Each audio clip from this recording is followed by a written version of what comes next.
Yeah, good afternoon, everybody.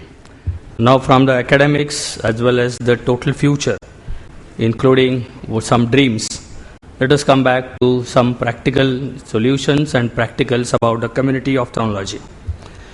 Surveys all over the world show that cataract as a cause of blindness will fall in future by less than 50% within few decades, probably maybe because of good service in spite of increased incidence and prevalence. The glaucoma there is going to be associated with other non-cataract causes of blindness, and more of glaucoma service will also be needed. We have the treatment, but the patient compliance and affordability is a major factor. The diabetic retinopathy, as you are all aware, is the next epidemic in waiting. Disease is lifestyle dependent, and as we have seen a survey done in Sindhudurg district of Maharashtra, this is confirmed that even in rural areas we have an explosion which is waiting to happen. The ARMD also, the problem is how to make the treatment available because the longevity is going to increase day by day. A childhood blindness where the emphasis needs to be more on the refraction and spectacle compliance on children. You probably do a survey in the schools, give them glasses, and after a year you find out more than 50% do not use those glasses. More efforts are also needed for treatment of low vision rehabilitation in the children, and integrated education of children with special needs is required. The corporates in eye care, how are they going to affect us? Whether it will be adverse or whether it is going to be beneficial. Will they take focus away from serving the needy because of their greed and business attitude? Or will they make delivery more competitive and efficient because all of us are going to wake up and start doing things in a better fashion? Genetics and pharmacotherapeutics has been very recently been discussed by speakers. The community work, when we said in ophthalmology, basically started more vigorously in 1976, and the goal was to reduce the prevalence from 1.4% to 0.3%. Now in 35 years, we are reduced it to only 1%. The efforts by the government as going on through the World Bank funding, statistical surveys, strengthening of RIOs, and funds provision to government as well as the NGOs for free surgeries. There is always an emphasis on sight restoration, decentralization of the power like a district blindness control society. The government arranges for the training programs for its own medical officers and tries to see that mass surgeries are performed. The efforts for the NGOs also, usually we have various camps. The campaigns are run by various international agencies. The camp propaganda is being done by various agencies, including the centers of excellence. And this is how the people are trying to get the things done in awareness of the community. The eye banking is something which is also being widely practiced.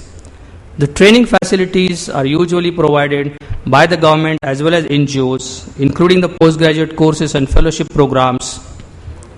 The septic patients naturally, usually you require the separate septic OTs, which will be provided either in the government hospitals or NGO hospitals.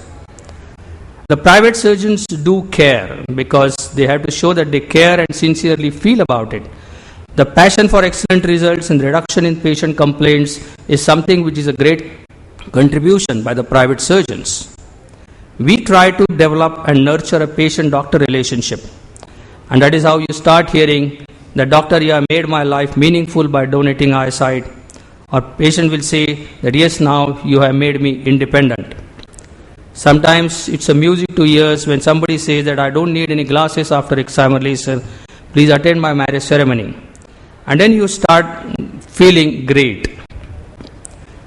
When we think about a conflict which is occurring between private surgeon and community work, usually a private surgeon has advantage that we have a personal approach, more cleanliness and better nursing, better comfort and food. There is a less waiting period in our OPDs, early and personal follow-up, and development and nurturing of a patient-doctor relationship. The problem only occurs because of the affordability. So what happens because of that then? Then we start drifting away.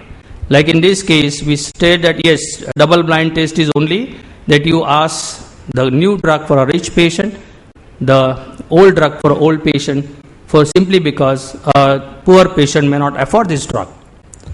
And the doctor also starts falling in a debt trap, that this fellow is telling you that yes, doctor, you have less income, you are deep in debt, you have bad credit, need to act immediately. And the solution is, go for more credit cards, purchase still fewer machines, go for a higher end machine. And that is how then we start spoiling the relationship with the patients, because we start feeling great like gods. There is ego and megalomania, and we start feeling that yes, I am the doctor, I know the management, I will speak, I am always right. And then I will start grabbing the patient rather than opportunity. The cataract surgery statistics is mind-boggling. You can see that the government and fixed facilities is doing around same type of surgery since last 10 years. But the NGOs have gone from 13.96% to 27%. And the share of private surgeons has gone down from 62% to 56%. Can we go from I to thinking about we as a group?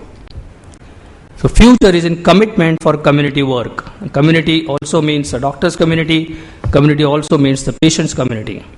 So we need to realize that there is a limitation to our knowledge, limitations, the newer innovations which we can learn, our abilities to learn each and everything, even if we are a comprehensive ophthalmologist, and satisfying the patient and ourselves depending on our free time also.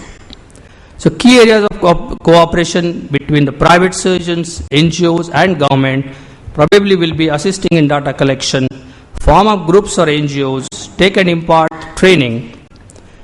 We can participate in school screening, eye camps, hospital retrieval program of eye bank, and awareness campaigns by posters.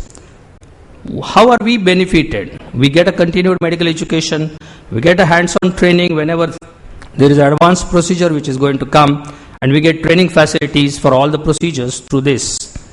The backup which we cannot establish, everybody will be available in the cooperative sector. There will be a backup including instruments. Subspecialties will be available whenever we require. See, when we were 25 years back, we were doing each and every procedure. Now when there are super specialists available, why not give the patient the best benefit, and why not spread this benefit to the community? The equipments also can be shared. You don't have to purchase each and everything, and don't have to get slaves to the marketing people. A paramedical training is possible because of this cooperation, and we get good people to work with us. So why to cooperate? It's our social and professional responsibility also. Possibly we also get a publicity and credit for the good work.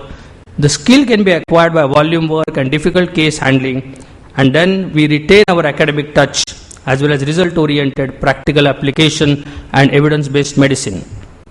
So the future of community ophthalmology is on a mutually beneficial coexistence. Thank you for your patient listening.